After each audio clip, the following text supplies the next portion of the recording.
এক ব্যক্তি আয়েশা রাসূলের কাছে বিচার দিচ্ছে, ইয়া রাসূলুল্লাহ, আবু বকর তো আমারে মাইরা বইছে। আবু বকর কি করছে? আল্লাহর রাসূল বলেন, না, কি বলো, আবু বকর মারবে? হযরতে আবু বকরকে ডাকলেন, আবু বকর, আপনি তাকে কি মারছেন? হযরতে আবু বকর বললেন, ইয়া রাসূলুল্লাহ, হ্যাঁ। আল্লাহর নবী বললেন, কেন মারলেন? হযরতে আবু বকর বলেন, ইয়া রাসূলুল্লাহ, আমাকে নিয়ে যদি কিছু বলতো, আমার বাবারে নিয়ে কিছু বলতো, আমি তারে কিচ্ছু বলতাম না, কিন্তু আমার আল্লাহরে সে ফকির বইলা গালি দিছে। আমার আল্লাহ ফকির বলছে, আমার সহ্য হয় নাই, মাইরা বইছি। সুবহানাল্লাহ। নিজের ব্যাপারে তারা সহ্য করতেন, কিন্তু আল্লাহর রাসূলের ব্যাপারে সহ্য নাই। রাসূলুল্লাহ সাল্লাল্লাহু আলাইহি সাল্লামের ঘোষণা, মান সাব্বা নাবিয়ান ফাকতুলুহু। क्या है फरमाया रसूलुल्लाह सल्लल्लाहु अलैहि वसल्लम, फरमाया रसूलुल्लाह सल्लल्लाहु अलैहि वसल्लम, মান সাব্বা নাবিয়ান ফাকতুলু। আল্লাহর নবীকে যে কটূক্তি করবে, গালি দিবে, সে শাতানের শাস্তি আল্লাহর নবীর বিরুদ্ধে গেলে অবশ্যই ওয়াজিবুল কতল, মৃত্যুদণ্ড, তার কল্লার মধ্যে গার থাকতে পারে না। আল্লাহর নবীর বিরুদ্ধে গেলে একটাই শাস্তি। এই ব্যাপারে আমরা আপোষহীন, আমরা কোনো আপোষ বুঝি না, পররাষ্ট্র নীতি বুঝি না, স্বরাষ্ট্র নীতি বুঝি না, বহির্বিশ্ব কি বলবে সেটা বুঝি না, পৃথিবী কি বললো দেখবার টাইম নাই, কোনো কূটনীতি, কোনো রাজনীতি আমাদের বুঝবার টাইম নাই। আমাদের রাসূলকে কটূক্তি করার সাথে সাথে তার শাস্তি মৃত্যুদণ্ড। ও মুহাম্মদ আরবির উম্মতেরা, আল্লাহ এবং তার রাসূলের প্রতি এই ভালোবাসাকে কেউ উগ্রবাদ বলুক, কেউ জঙ্গিবাদ বলুক, যে যেটা মন চায় বলতে পারে, কিন্তু আমরা উগ্র নই, আমরা উদার। আমরা উদার। সমস্ত কাফের যদি মুসলমান হইয়া জান্নাতে যায়, আমরা কি কোনোদিন কমু যে কাফের মুসলমান হয়ে জান্নাতে যায়? কে? মুদিও যদি কালেমা করে তওবা করে জান্নাতে জায়গা, মুদি মুসলমান হয়ে যায়, আমাদের আপত্তি আছে কারো? সুবহানাল্লাহ। এটা ইসলাম, এটা মুসলমান, এটা ইসলাম ধর্ম। কিন্তু মুমিন ছাড়া কোন কাফের নেতৃত্ব মুসলমান মানতে পারে না। ইয়া আইয়ুহাল্লাযীনা আমানু মান ইয়ারতাদ্দা মিনকুম আন দীনিহি ফাসাউফা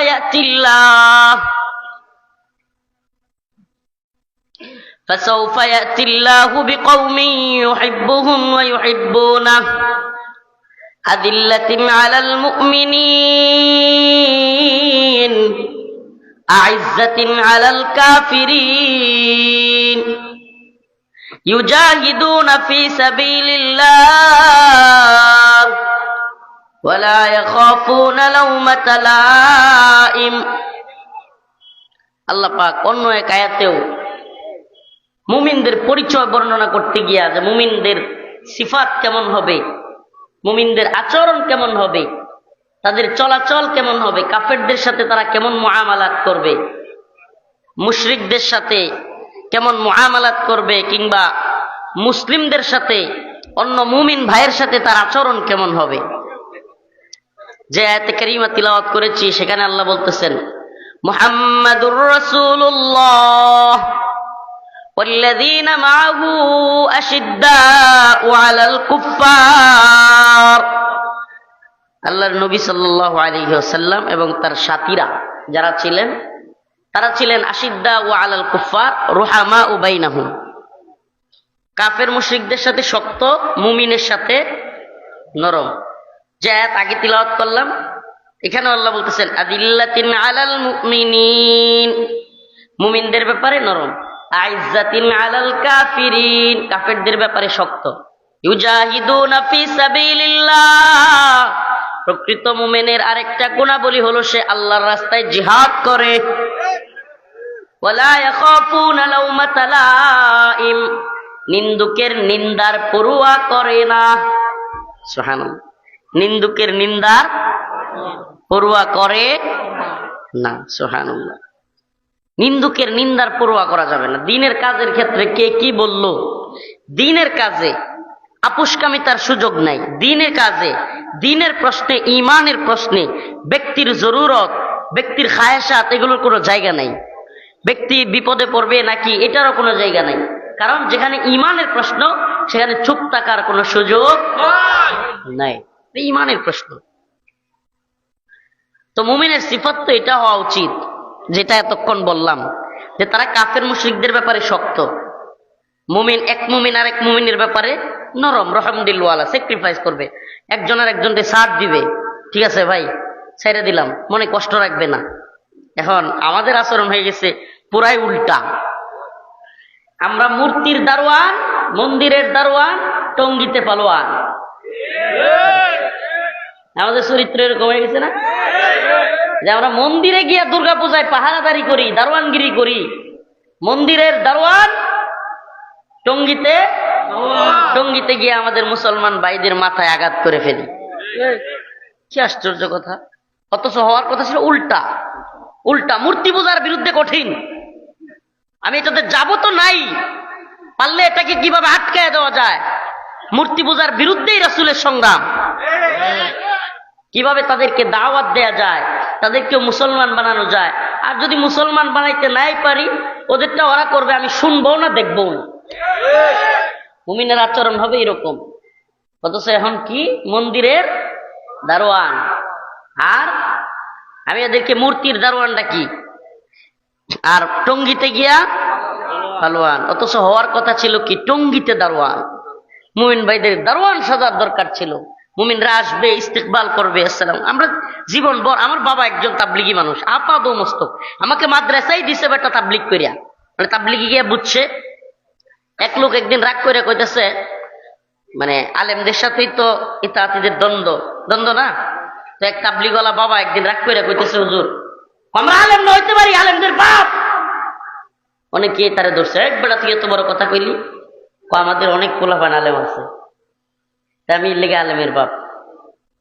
প্রিয় ভাইরা আমার, বন্ধুগণ আমার, তাবলিগে গিয়া আমার বাবা আমার মাদ্রাসায় দিল। তাবলিগে গিয়া আব্বার যখন কোরআন শরীফ খুলছে, দাঁত সব পড়ে যাওয়ার অবস্থা, কোরআন পড়তে পারে না। মানে কোরআন পড়তে গিয়া মুরব্বীরা দেখবেন যারা নতুন কোরআন শিখে, হাই রে একটা ওর উচ্চারণ করতে গিয়া কি যুদ্ধ, মনে হয় দাঁত গুলো খুলে পড়ে যাব। যুদ্ধ শুরু করছে। এখন আব্বার চিন্তা আসছে, নিজে তো পারলামই না, পোলাটারে অন্তর কোরআন শিক্ষা দেওয়া যায়। সুবহানাল্লাহ। পরে এক সময় অবশ্য আমি যখন হেফজখানায় পড়ি, তখন আমার কাছেও শিখতো আব্বা কোরআন, আমার কাছে বসতো। কিন্তু আমি একটু হেডমাস্টার, করা হেডমাস্টার আর কি, আমার পরে আর আমার বাদ ভয় না। আমার ছোট ভাই একটা ছিল, চাচাতো ভাই, ওর কাছে ভয়, আমি একটু করা হেডমাস্টার। না তোমার কাছে আর বলা যেত না।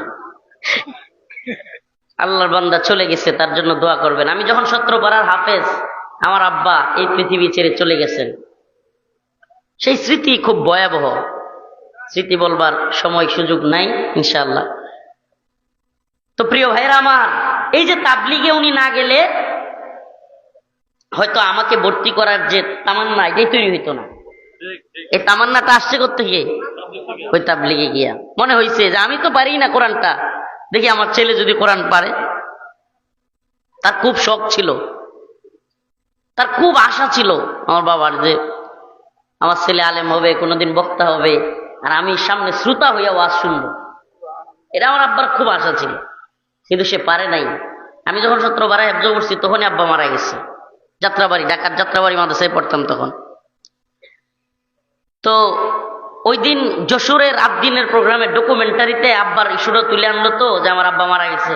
তো আমার চোখ দিয়া পানি বের হইতেছিল। ওরা একটা ব্যতিক্রম ধর্মী আয়োজন করছে, মাশাআল্লাহ। প্রত্যেক আলোচক যারা মাজলুম, বিশেষ করে যারা জেল কাটছে, তাদের একটা স্মৃতি ডকুমেন্টারি তৈরি করছে তারা। এটা আগে দেখাইছে পাবলিক, অনেককে আমি দেখছি একবারে স্তব্ধ হয়ে গেছে ডকুমেন্টারি দেখে।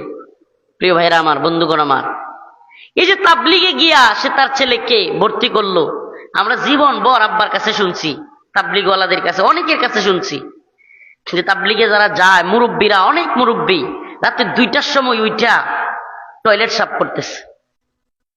রাতে 2টার সময় উইঠা অন্যের জামা কাপড় ধুয়ে দিচ্ছে। সুবহানাল্লাহ। সাধারণ সাথীদের জামা কাপড় ধুইতেছে আমির। এই শিক্ষা ছিল তাবলিগে। আর সেখানে কি হইল এখন?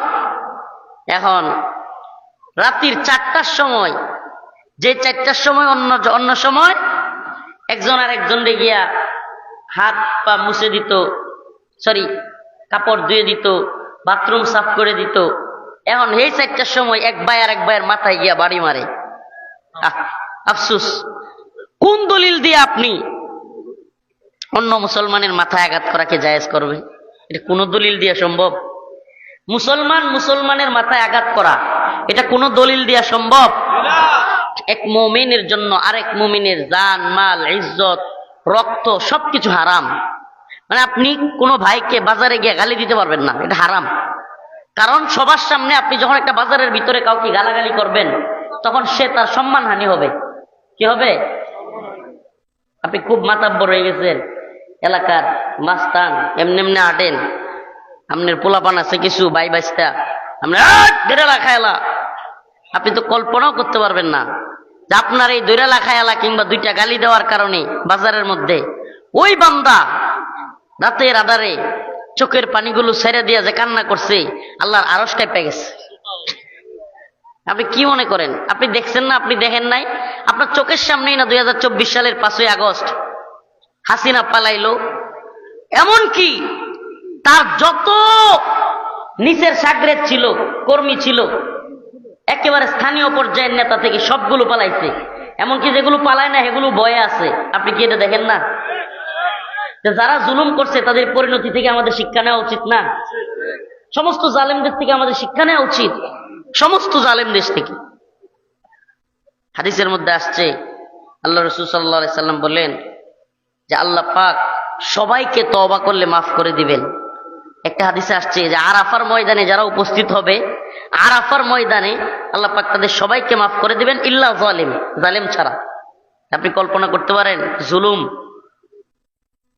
সর্বনাশ, জুলুম কি ভয়াবহ আল্লাহর কাছে। আরাফার ময়দানে থাকা হাজিদের সবাইকে আল্লাহ ক্ষমা করবেন ইল্লা জালিম, জালেম ছাড়া। চিন্তা করা যায় আল্লাহ জালেমদের প্রতি কত বেশি ক্ষুব্ধ। এজন্য যারা গরিব, যারা অসহায়, তাদের প্রতি জুলুম করা থেকে আমাদেরকে বিরত থাকতে হবে। বিরত থাকবো তো ইনশাআল্লাহ। তাহলে আমরা কি টঙ্গিতে পালোয়ান, কাফেরদের দারোয়ান? হ্যাঁ না কাফেরদের বিরুদ্ধে পালোয়ান, টঙ্গিতে দারোয়ান? মুসলমান মুসলমানের জন্য প্রয়োজনে বুক পেতে দিব, প্রয়োজনে পিঠটা পাইতে দিব, কিন্তু কাফেরদের ব্যাপারে ছাড় দিতে রাজি। কাফেরদের ব্যাপারে বলতে যারা নিরীহ, যুদ্ধে লিপ্ত না এমন কাফের না, যারা আমাদের ইসলামকে ধ্বংস করতে চায়, মুসলমানদেরকে ধ্বংস করতে চায়, আলেমদের বিরুদ্ধে অবস্থান নেয়, দেশের বিরুদ্ধে অবস্থান নেয়, তাদের বিরুদ্ধে আমরা শক্ত। মুহাম্মাদুর রাসূলুল্লাহ والذين معه أشداء على الكفار رحماء بينهم। আল্লাহ পাক বলেন আমার নবী এবং তার সাহাবায়ে কেরাম কাফেরদের ব্যাপারে শক্ত, কিন্তু মুমিনদের ব্যাপারে তারা বড় নরম। হযরত ওমর রাদিয়াল্লাহু আনহুর কথা শুনেন নাই?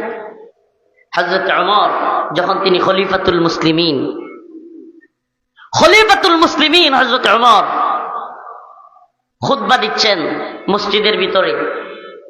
এমন সময় এক সাধারণ মানুষ, কোন ওমর, ওমর রাদিয়াল্লাহু আনহুর গল্প তো, ওমর রাদিয়াল্লাহু আনহুর কথা তো নতুন করে বলবার কিছু নাই। ওমর রাদিয়াল্লাহু আনহুর কথা নতুন করে বলবার কিছু নাই। রাসূল সাল্লাল্লাহু আলাইহি সাল্লামের কথা, লাউ কানা বাদি নাবিয়ান লাকানা উমর, আমার পরে আল্লাহ যদি কাউরে নবী বানাইতো, কারে বানাইতো? সুবহানাল্লাহ। অর্থাৎ এতে বোঝা গেল রাসূলের পরে আর কোন নবী। তাইলে মির্জা গোলাম আহমদ কাদিয়ানী হ্যাঁ কি কাফের? নবী না কাফের? হ্যাঁ প্রিয় ভাইরা আমার, বন্ধুগণ আমার, প্রিয় বন্ধুগণ আমার, লাউ কানা বাদি নাবিয়ান লাকানা উমর, রাসূল বলেছেন আমার পরে কেউ নবী হইলে কে হইতো? সেই ওমর ইবনুল খাত্তাব, খলিফাতুল মুসলিমিন। মসজিদের মধ্যে এক সাধারণ লোক বলতেছে, ইয়া ওমর, আপনার গায়ে জামা দুইটা কেন? মানে হলো বাইতুল মাল থেকে প্রত্যেককে একটা একটা কাপড় বন্টন করে দেওয়া হয়েছিল। হযরত ওমর তার গায়ে দুইটা কাপড়। মসজিদে নববীতে খলিফাতুল মুসলিমিন, সমস্ত মুসলিমদের খলিফা, শাসক। আমি মনে হয় বুঝাইতে পারতেছি না। এলাকার চেয়ারম্যান না, মেম্বার না, উপজেলা চেয়ারম্যান না, মিয়া এমপি না, সমস্ত মুসলিম উম্মার শাসক। আচ্ছা বলেন তো, যদি কোনো এলাকার চেয়ারম্যান রেও একজন সাধারণ লোক কয়, তোমার গায়ে এত সুন্দর সুন্দর জামা কাপড়, কাহিনী কি? 2 দিন পরে এর হাত পাও ঠিকঠাক থাকবো? হ্যাঁ, অথচ খলিফাতুল মুসলিমিন হযরত ওমর উনাকে বলতেছে, ওমর তোমার গায়ে জামা 2টা কেন? হযরত ওমর তাকে আঘাত করেন নাই, মারেন নাই, ধমকি দেন নাই, বললেন বেটা আব্দুল্লাহ একটু দাঁড়াও, জবাব দাও। আব্দুল্লাহ ইবনে ওমর দাঁড়ায়া বললেন, ভাই আমার বাবার গায়েও জামা একটাই থাকতো, কিন্তু আমার বন্টনে যে নতুন 1টা দেওয়া হয়েছিল, আমি আমার বন্টনের জামাটা আমার বাবাকে দিয়ে দিছি, এই জন্য 2টা হয়ে গেছে। সুবহানাল্লাহ বলবেন না? খলিফাতুল মুসলিমিন। এখন আমাদের তো হযরত ওমর রাদিয়াল্লাহু আনহুর ঘটনা শুনতাম যে রাতের আধারে নিজের পিঠে কইরা নাকি বস্তা নিয়ে নিয়ে মানুষের বাড়ি বাড়ি যাইত। আর আমাদের সাবেক প্রধানমন্ত্রী সে হেলিকপ্টারে থাইকায় মানুষের দেখতে বন্যায় 3টা শাড়ি নাকি পাল্টাইছিল একদিনে, নিউজও হয়েছিল এটা। কয় শাড়ি? হেলিকপ্টারে থাইকা, তাও কি দিয়া দেয়? হেলিকপ্টার দিয়া। এই তো শাসকদের মধ্যে পার্থক্য। বলুন হুজুর হযরত ওমরের কথা বললে কি লাভ আছে? এত দূরে যাওয়ার দরকার নাই, একটু আফগানের দিকে তাকিয়ে দেখেন না। আফগানের মন্ত্রীরা, এমনকি উচ্চ পর্যায়ের নেতারা, মন্ত্রীরা পায়ে হেঁটে, সাইকেলে করে, অটো রিক্সা দিয়ে অফিসে যায়। সুবহানাল্লাহ। এটা যেন খিলাফতের রাশেদার আরেক নমুনা। সুবহানাল্লাহ। খিলাফতের রাশেদার নমুনা এমনিতেই হবে। কোরআনী শাসন ব্যবস্থা চালু হলে এমনিতেই ওই নমুনা চলে আসবে। কেন? কারণ কোরআনী শাসনের অধীনে চুরি করবার কোনো জায়গা নাই। আস-সারিকু ওয়াস-সারিকাতু ফাকতাউ আইদিয়াহুমা, চোর এবং চুরনির সাজা আল্লাহ নিজে কয়ে দিছে, ফাকতাউ আইদিয়াহুমা, তাদের হাত কেটে দেওয়া হবে। চোর চেয়ারম্যান হইলেও হাত কাটা, এমপি হইলেও হাত কাটা, মন্ত্রী হইলেও হাত কাটা, প্রধানমন্ত্রীও যদি চোর হয় তার শাস্তিও হাত কাটা। ওইটার অধীনে আর চুরির কোনো সুযোগ নাই। কেন? 5ই আগস্টের আগে, মাত্র তো 5 মাস হইল, 5ই আগস্টের আগে দেখেন নাই? 2 চোখ যেদিকে যায় সব মনে হইতো আওয়ামী লীগ। 2 চোখ যেদিকে যায় সব, আমরা জেলে গেছি, কারাগারে, রিমান্ডে, কিংবা যে কোনো জায়গায়, হায় রে অফিসার সব আওয়ামী লীগ। এখন দেখি রাতারাতি সব বিএনপি। কি সর্বনাশ, কি সর্বনাশ। ওই দিন হুজুর শেরপুর ঝিনাইগাতি গেছে এক মাহফিলে, আমাকে যাওয়ার সাথে সাথে বলতেছে, হুজুর একটু ওয়েট করেন, এখনই বয়ান দেওয়া যাবে না, হুজুর একটু অপেক্ষা করেন। 10:30টায় বয়ান, 10:30টা পার হয়ে গেছে তবুও। আমি ভাবলাম আচ্ছা ঠিক আছে, অত দূর থেকে আসছি, একটু বিশ্রাম নেই। কিছুক্ষণ গিয়ে রেস্ট নিলাম, একটু শুয়েও পড়ছি, চোখটা লেগে গেছে, উঠলাম, ইস্তেঞ্জা করলাম, এবার মঞ্চের দিকে যাবো, হুজুর আরেকটু অপেক্ষা করেন। তখন আমার সাধারণভাবে প্রশ্ন আসলো যে কি হয়েছে, কেন আরো অপেক্ষা করতে বলতেছেন? আমাদের এমপি মহোদয় আসতেছেন। আমি কইলাম এমপি তো সব পালাইছে, এমপি করতে গেল, সাবেক এমপি মহোদয় উনি আসতেছেন হুজুর, উনি আপনাকে নিয়ে মঞ্চে যাবেন। আমি বলছি উনি আসলে বলবেন স্টেজে যাইতে, আমি স্টেজে যাই। আমি স্টেজে চলে আসছি, ফিরাইতে তো পারে নাই, বাধা দিতে পারে নাই। এখন স্টেজে আইসা বক্তা যিনি বসে আছেন ওনার কানাকানি বলতেছে, হুজুর বয়ানটা একটু লম্বা করেন, আমাদের এমপি সাহেব আসতেছে। আমি রাগে এরকম থাপা দিয়ে টেবিলের মধ্যে কইছি, ওয়াজ তোর এমপি সাহেবরে দিয়েই করাইস।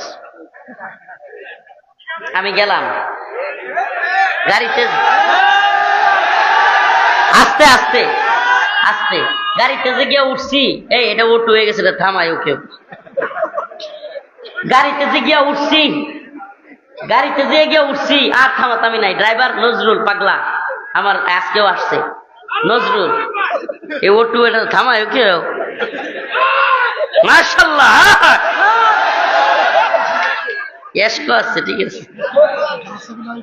তো বলতেছিলাম নেমে গেছি, নজরুলে কইলাম সামনে দিয়া যেটাই আইবো সরাই দিবেন, প্রয়োজনে যাইতেই থাকবেন, মানে হালকা হালকা যাবেন আর কি, এতে করে মনে করবো উপরে উঠাই দিব, সরে যাবো গিয়া। একবারে এইভাবে চলে আসছি। পাবলিকে তো মনে করেন যে লোয়াটা দিছে, পাবলিকে যা ধরার ধরছে একবারে। এই জন্য এই যে কাজগুলো নতুন করে রাতারাতি, ও একটা কথা একটু জুড়ে সুরে বলে আসছিলাম রাগে, যে এতদিন এই লোকগুলোই আওয়ামী লীগের সামসামি করতো, এরাই এখন খোলস পাল্টায়া বিএনপির সামসামি শুরু করছে। এটা একবারে জুড়ে সুরে বলে আসছিলাম, যে এরাই চরিত্র পাল্টাইতে এদের ন্যূনতম সময় লাগে না। কারণ কি জানেন, এদেশের গণতান্ত্রিক যত রাজনৈতিক দল আছে এরা আদর্শিক কেউ না, এদের ন্যূনতম কোনো আদর্শ নাই। সুবিধাবাদ জিন্দাবাদ, সুবিধাবাদ, সুবিধাবাদ জিন্দাবাদ। আদর্শ আসলে আদর্শিক ইসলাম ব্যতীত অন্য কোন জিনিস আদর্শিক হয় না। সুবহানাল্লাহ। ইসলাম একটা আদর্শিক শক্তি। ইসলাম একটা। আফগানে মুসলমানরা বিজয়ী হইল কেন? আফগানে রাশিয়া কিংবা আমেরিকার কামান, বিমান, ড্রোন, মিসাইল কোনটা কি আফগানের তালেবানদের চাইতে কম ছিল? হ্যাঁ, কম ছিল? বেশি ছিল। তবুও আফগানের মোল্লারা কেমনে বিজয়ী হয়েছে? একটাই কারণ, আদর্শিকভাবে তারা শক্তিশালী ছিল। এই জন্য আমাদেরকে আদর্শের জায়গাটা বুঝতে হবে। আদর্শ 10টা মানুষ যদি, 10টা মাত্র কয়টা? 10টা মানুষ যদি আদর্শিকভাবে একেবারে গোড়া হয়, শক্তিশালী হয়, এই 10টা মানুষ পুরো পৃথিবী চেঞ্জ করে দিতে পারে। কেউ তাদেরকে চেঞ্জ করতে পারবে না। তারা মরলে কমবে, তারা মরলে কমবে, কিন্তু আদর্শিকভাবে যদি চেঞ্জ না হয় অসম্ভব তাদেরকে চেঞ্জ করা। তারা বাড়াবে, লোক আস্তে আস্তে কি করবে? দাওয়াত দিয়ে দিয়ে তারা কি করবে? বাড়াইতে থাকবে। এই জন্য আদর্শিকভাবে শক্তিশালী হওয়া, আল্লাহর জন্য ভালোবাসা, আল্লাহর জন্য ঘৃণা, কোন দলের জন্য না, মতের জন্য না, নেতার জন্য না, নেত্রীর জন্য না। কোন দল নাই, কোন মত নাই, কোন নেতা নেত্রী নাই। আমার আল্লাহর বিরুদ্ধে গেলে আমরা কাউকে মানি না। এটা মুসলমানের আদর্শের জায়গা, এটা মুসলমানের। ওই যে কথাটা বললে দিলে, এটা দেখাইছে আর কি, আসলে এটা বিষয় না হুজুর, এটা কোনো বিষয় ছিল না। ওই যে প্রধানমন্ত্রী মানি না, রাষ্ট্রপতি মানি না, এই বক্তব্য, এটা কোনো কিছুই না। মূল কারণটা ছিল মোদী বিরোধী আন্দোলনে কেন শরীক হইলাম।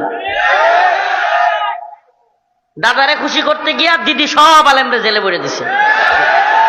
দাদারে খুশি করতে গিয়া দিদি সব আলেমরে জেলে ভরে দিছে। দাদা খুশি হইল ঠিকই, কিন্তু শেয়ার টিকে রাখতে পারল না। এখন দাদাও দিদির কাছে, দিদিও দাদার কাছে। ভালো হয়েছে না? ওই যে রাশেদ খান মেনন, এই সরি কি একটা মন্ত্রী ছিল, আব্দুল শয়তান, মানে আব্দুল মুমিন, ওটার নাম মুমিন, আল্লাহর নাম। তো এটারা আব্দুল মুমিন কইতে আমার ইচ্ছা হয় না, এ না আব্দুল শয়তান। এই আব্দুল শয়তান বলছিল যে আমাদের ভারত বাংলাদেশের সম্পর্ক হইল নাউজুবিল্লাহ, এটা অবৈধ সম্পর্ক ছিল। অবৈধ সম্পর্ক করা কোনো মাইয়াকে বাড়িতে রাখা ঠিক না। আমরা এই জন্য জায়গা মতো পাঠিয়ে দিছি, কি বলেন? এখন ওখান থেকে ষড়যন্ত্র চলছে, চলমান, কিভাবে এই দেশকে ধ্বংস করে দেওয়া যায়। এমনকি ওখানে গিয়া বাংলাদেশে ভারতীয় বাহিনী যেন আক্রমণ করে সেটাও চাইছিল। আল্লাহ পাক আমাদের এই ভূখণ্ডকে ইসলামের জন্য, দ্বীনের জন্য কবুল করুক, বলেন আমিন। যে ভাইরা আমার, শত্রু মিত্র চিনা আজকের আলোচনা। মুহাম্মাদুর রাসূলুল্লাহ ওয়াল্লাযীনা মাআহু আশিদ্দাউ আলাল কুফফার রুহামাউ বাইনাহুম। আল্লাহ রাব্বুল আলামিন বলেন, আল্লাহর নবী এবং তার সাহাবায়ে কেরাম আল্লাহর জন্য কাউকে ভালোবাসতেন। আশিদ্দাউ আলাল কুফফার, তারা কাফেরদের ব্যাপারে শক্ত। রুহামাউ বাইনাহুম, নিজেরা নিজেদের ব্যাপারে খুবই নরম, সফট। হযরত ওমর নিজের ব্যাপারে কত নরম মানুষ, কত নরম মেজাজ দেখালেন। তার ছেলে আব্দুল্লাহকে বললেন, বেটা জবাব দাও। আব্দুল্লাহ, হযরতে আব্দুল্লাহ ইবনে ওমর দাঁড়ায় বললেন, ভাই আমার আব্বার গায়েও জামা একটাই ছিল, আমার গায়েরটা বাবাকে দিয়ে দিছি। সুবহানাল্লাহ। সেই হযরতে ওমরের কাছে দুই ব্যক্তি হযরতে ওমর রাদিয়াল্লাহু আনহুর কাছে বিচার নিয়ে আসছে। হযরতে ওমরের কাছে বিচার আনার পূর্বে তারা আরো দুইজনের কাছে গেছিল। কয়জন? একজন হলো হযরতে আবু বকর, আর একজন হলো জনাবে মুহাম্মদুর রাসূলুল্লাহ। দুইজন লোক, ইহুদি এবং আরেকজন হলো নামদারি মুসলমান। তারা একবার হযরত আবু বকরের কাছে গেছে। হযরত আবু বকর বিচার ফাইসালা দিলেন ইহুদির পক্ষে। রাসূলুল্লাহ সাল্লাল্লাহু আলাইহি সাল্লাম কাছে গেছেন, আল্লাহ রাসূলও বিচার ফাইসালা করলেন ইহুদির পক্ষে। আসলে এটা ইসলামের সৌন্দর্য। আপনি মুসলমান হন আর যেই হন, সঠিক ন্যায় বিচারের ক্ষেত্রে আপনার বিরুদ্ধে গেলেও ইসলাম এটাই বলে, যার পক্ষে যাবে, ন্যায় বিচার যার পক্ষে যাবে, সে বিধর্মী হতে পারে, এতে কোনো ইসলামের কোনো আপত্তি নেই। সুবহানাল্লাহ। দুইজনের কাছে বিচার নিয়ে গিয়াও ওই নামদারি মুসলমান যখন জিততে পারে নাই, ইহুদির পক্ষে রায় চলে গিয়েছে, সে ক্ষিপ্ত হইয়া হযরত ওমরের কাছে গিয়া বলে, ওমর, তাদের বিচার আমি মানি না, তোমার বিচার মানবো। হযরত ওমর দাঁড়ায় গেলেন, বললেন, হযরতে আবু বকর এবং রাসূলের বিচার তোমার ভালো লাগে নাই, মানবা না? কয়, তোমার বিচার মানবো। বলে, ঠিক আছে, বসো, আমি বিচার করতেছি। ঘর থেকে গিয়া তরবারিটা নিয়ে আয়েশা কল্লার মধ্যে আঘাত করে বললেন, এই হলো আমার বিচার, যে রাসূলের বিচার মানে না, যে আমার রাসূলের বিচার মানে না, এই হলো তার বিচার। দুইটা ঘটনা একই ব্যক্তির। কয়জনের? একই ব্যক্তির দুইটা ঘটনা বললাম। আমিরুল মুমিনিন হযরতে ওমর তার জামা নিয়ে প্রশ্ন তুলল একজন সাধারণ মানুষ, নিজে কোনো জবাব দেন নাই, মারেন নাই, হুমকি দেন নাই। তার ছেলেকে দাঁড় করাইয়া দিয়া বললেন, বেটা উত্তর দাও। আর যখন আল্লাহর নবীর বিরুদ্ধে চলে গেল, তিনি সহ্য করেন নাই, কল্লা ফেলে দিয়েছেন। সুবহানাল্লাহ। তাইলে বোঝা যায় নিজের আঘাত লাগলে সহ্য করেন, কিন্তু আল্লাহর নবীর বিরুদ্ধে আঘাত লাগলে সহ্য করেন না। সুবহানাল্লাহ। হযরত আবু বকর, যার ব্যাপারে সমস্ত খতিবগণ, সমস্ত জুমার নামাজের ভিতরে সবাই, সমস্ত খতিবরা আরহাম উম্মতি বি উম্মতি আবু বকর বলে, কি বলে না? অথচ এত রহমওয়ালা, নরম দিলওয়ালা, আল্লাহর নবীর প্রিয় সাহাবী হযরতে আবু বকর, এক ব্যক্তি আয়েশা রাসূলের কাছে বিচার দিচ্ছে, ইয়া রাসূলুল্লাহ, আবু বকর তো আমারে মাইরা বইছে। আবু বকর কি করছে? আল্লাহর রাসূল বলেন, না, কি বলো, আবু বকর মারবে? হযরতে আবু বকরকে ডাকলেন, আবু বকর, আপনি তাকে কি মারছেন? হযরতে আবু বকর বললেন, ইয়া রাসূলুল্লাহ। আল্লাহর নবী বললেন, কেন মারলেন? হযরতে আবু বকর বলেন, ইয়া রাসূলুল্লাহ, আমাকে নিয়ে যদি কিছু বলতো, আমার বাবারে নিয়ে কিছু বলতো, আমি তারে কিচ্ছু বলতাম না, কিন্তু আমার আল্লাহরে সে ফকির বইলা গালি দিছে। আমার আল্লাহ ফকির বলছে, আমার সহ্য হয় নাই, মাইরা বইছি। সুবহানাল্লাহ। নিজের ব্যাপারে তারা সহ্য করতেন, কিন্তু আল্লাহর রাসূলের ব্যাপারে সহ্য নাই। রাসূলুল্লাহ সাল্লাল্লাহু আলাইহি সাল্লামের ঘোষণা, মান সাব্বা নাবিয়ান ফাকতুলুহু। क्या है फरमाया रसूलुल्लाह सल्लल्लाहु अलैहि वसल्लम? फरमाया रसूलुल्लाह सल्लल्लाहु अलैहि वसल्लम, মান সাব্বা নাবিয়ান ফাকতুলু। আল্লাহর নবীকে যে কটূক্তি করবে, গালি দিবে, সে শাতানের শাস্তি। আল্লাহর নবীর বিরুদ্ধে গেলে অবশ্যই ওয়াজিবুল কতল, মৃত্যুদণ্ড, তার কল্লার মধ্যে গার থাকতে পারে না। আল্লাহর নবীর বিরুদ্ধে গেলে একটাই শাস্তি। এই ব্যাপারে আমরা আপোষহীন, আমরা কোনো আপোষ বুঝি না, পররাষ্ট্র নীতি বুঝি না, স্বরাষ্ট্র নীতি বুঝি না, বহির্বিশ্ব কি বলবে সেটা বুঝি না, পৃথিবী কি বললো দেখবার টাইম নাই, কোনো কূটনীতি, কোনো রাজনীতি আমাদের বুঝবার টাইম নাই। আমাদের রাসূলকে কটূক্তি করার সাথে সাথে তার শাস্তি মৃত্যুদণ্ড। ও মুহাম্মদ আরবির উম্মতেরা, আল্লাহ এবং তার রাসূলের প্রতি এই ভালোবাসাকে কেউ উগ্রবাদ বলুক, কেউ জঙ্গিবাদ বলুক, যে যেটা মন চায় বলতে পারে, কিন্তু আমরা উগ্র নই, আমরা উদার। আমরা উদার। সমস্ত কাফের যদি মুসলমান হইয়া জান্নাতে যায়, আমরা কি কোনোদিন কমু যে কাফের মুসলমান হয়ে জান্নাতে যায়? কে?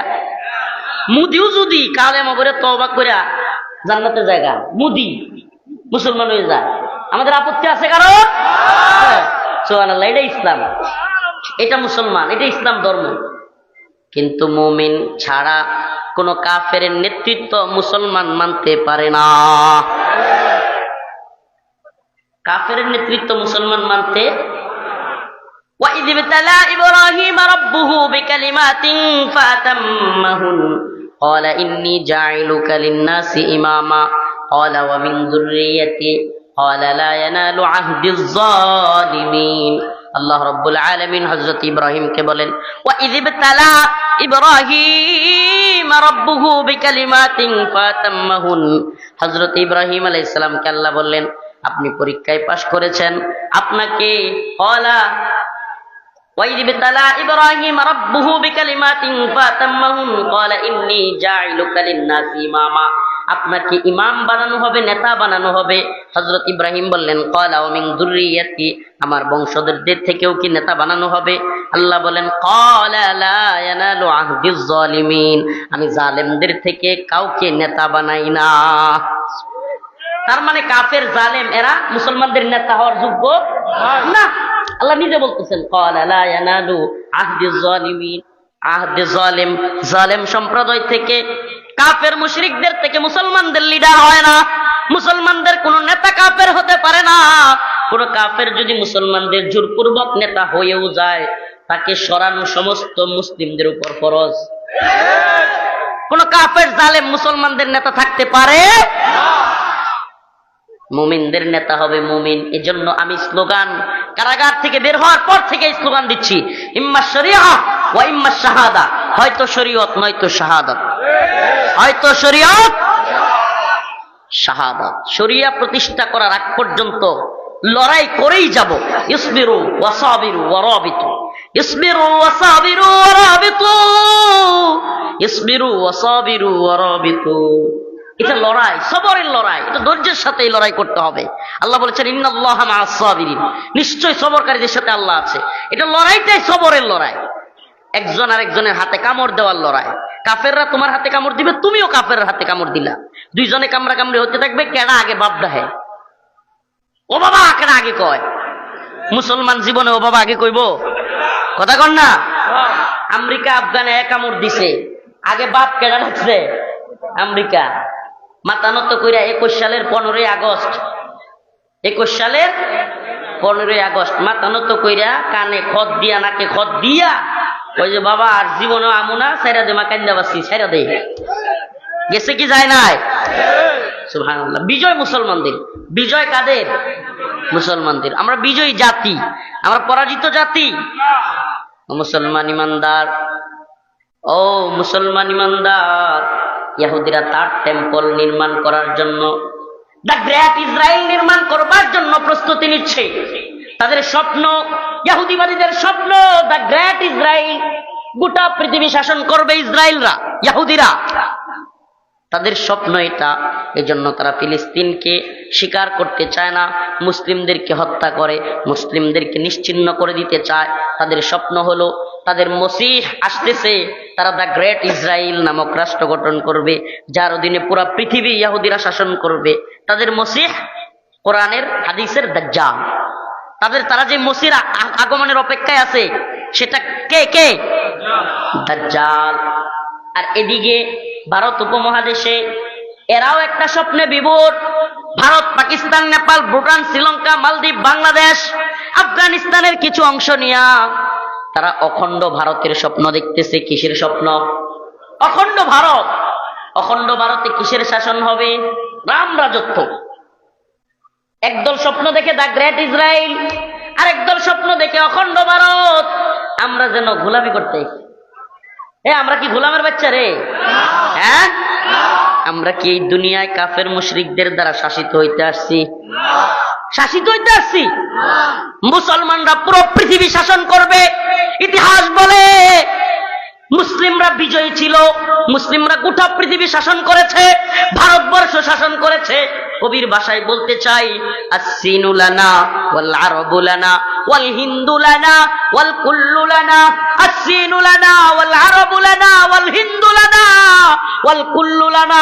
ওই চীন আমাদের, ভারত আমাদের, আমেরিকা আমাদের, আরব আমাদের, রাশিয়া আমাদের। গোটা পৃথিবী মুসলিমদের অধীনস্থ হবে। আল্লাহ বলেছেন আন্নাল আরদ ওয়ারিসুহা ইবাদিয়াস সালিহুন। এই জমিনের মালিক আল্লাহ। জমিনের মালিক কে? আসমানের মালিক কে? ওই আসমানের মালিক, জমিনের মালিক আল্লাহ। কোরআনের মধ্যে বলে দিয়েছেন আন্নাল আরদ ওয়ারিসুহা ইবাদিয়াস সালিহুন। আমি আল্লাহ এই জমিনকে আমার ইবাদিয়াস সালিহুন, নেককার বান্দাদেরকে ওয়ারিস সূত্রে দিয়ে দিছি। সুবহানাল্লাহ। মালিক কেডা? এখন ওয়ারিস কেডা পাইছে? মুমিনরা। কারা? মুমিনরা। তাইলে কাফেরদের বসবাসের সুযোগ কোথায়? কোরআন বলতেছে সুযোগ একটা আছে, আইয়াদিউহুম সাগিরুন, জিজিয়া দিবে, নতজানু হয়ে বসবাস করবে। বেড়াগিরি না, বেড়াগিরি না, জিজিয়া দিবে, গোলামির জিন্দেগি করবে, ঈমান আনবে না, আবার দাম্ভিকতা নিয়ে নেতা হয়ে চলবে। এটা আল্লাহ বলেন না, আইয়াদিউহুম সাগিরুন, নতজানু হয়ে চলতে হবে। এখন সমস্যা হয়ে গেছে, নতজানু তো আমরাই। কামান, বিমান, ড্রোন, এটা সেটার ভয় পাই। ও মুসলমান ইমানদার, ওই কামান বিমান ড্রোনের কোনো পাওয়ার নাই। কোন মুসলমানকে হত্যা করে যদি হত্যা আল্লাহ যদি শাহাদাত লিখে না রাখেন, সুবহানাল্লাহ কন্যা, যদি তাই না হইতো আফগানের মুল্লারা বিজয়ী হইতো না, যদি তাই না হইতো সিরিয়ার মুজাহিদরা বিজয়ী হইতো না, যদি তাই না হইতো বদরে 313 জন বিজয়ী হইতো না। কাম মিন ফিয়াতিন কলিলাতিন গালাবাত ফিয়াতান কাসীরাতান বিইذنিল্লাহ। আল্লাহ পাক ছোট্ট ছোট্ট দলকে আল্লাহর উপর ভরসা রাখলে, আস্থা রাখলে বড় বড় দলের বিরুদ্ধে বিজয়ী করবেন, এই ঘোষণা কার? সুবহানাল্লাহ। আমার রাসূল বলেন, আমার উম্মতের বাহিনী যদি 12,000 হয়, কয় হাজার? আমার উম্মতের কোন দল যদি 12,000 মুজাহিদের হয়, পৃথিবীর কোন সুপার পাওয়ার নাই ওই 12,000 মধ্যে মুজাহিদের বাহিনীকে হারায় দেয়। সুবহানাল্লাহ। রাসূল সাল্লাল্লাহু আলাইহি ওয়াসাল্লাম বলেছেন, কে বলেছেন? যেই নবী জীবনে কোনো দিন তার 2 ঠোঁটের মাঝখান দিয়া মিথ্যা বলেন নাই। মক্কার কাফের মুশরিকরা পর্যন্ত এই কথা স্বীকার করত, বলতো মুহাম্মদ জাদুঘর, মুহাম্মদ পাগল, মুহাম্মদ গণক, নাউজুবিল্লাহ। কিন্তু কোনদিন রাসূল সাল্লাল্লাহু আলাইহি ওয়াসাল্লামকে পাগল বলে নাই, সরি মিথ্যুক বলে নাই। তারা পর্যন্ত আলামিন স্বীকার করত, রাসূল বিশ্বস্ত। সুবহানাল্লাহ। তাইলে আমরা কি বিজয়ী না পরাজিত? আমরা কি ওই তার টেম্পল কিংবা ইহুদিবাদীদের গ্রেট ইসরায়েলের অধীনে থাকতে চাই, কিংবা ভারতের অখণ্ড ভারতের রাম রাজত্বের অধীনে থাকতে চাই? আমরা তো গোটা পৃথিবী শাসন করব। হুয়াল্লাযী আরসালা রাসূলাহু বিল হুদা ওয়া দীনিল হক লিযহিরাহু আলাদ দীনি কুল্লি। এই দিন আসছে বিজয়ী হইয়া সমস্ত দ্বীনের উপরে জায়গা দেওয়ার জন্য। এই দিন আসছে কি জন্য? বিজয়ী হওয়ার জন্য, পরাজিত হওয়ার জন্য। মুসলিমরা পরাজিত হওয়ার জন্য আল্লাহ পৃথিবীতে পাঠায়। আল্লাহ পাক আমাদেরকে বিজয়ী জাতি হিসেবে কবুল করুক, বলেন আমিন। চিল্লায় বলেন আমিন। তাইলে আমরা কি ভারতের অখণ্ড ভারতের রাম রাজত্ব কায়েম করনেওয়ালা ওই হিন্দুত্ববাদী মুশরিক মালউনদেরকে দেখা ভয় পায়? ভয় পায়? কুমিল্লাদু দখল করবার কথা কয়, দিবেননি? ও কুমিল্লার যুবকেরা দিবানি? উম্মার যুবকেরা তোমাদেরকে বলি, সীমান্তের কাঁটাতারে যদি এরা আমাদেরকে হুমকি দেয়, ধমকি দেয়, ঢুকতে চায়, আমরা বলি ঢোক।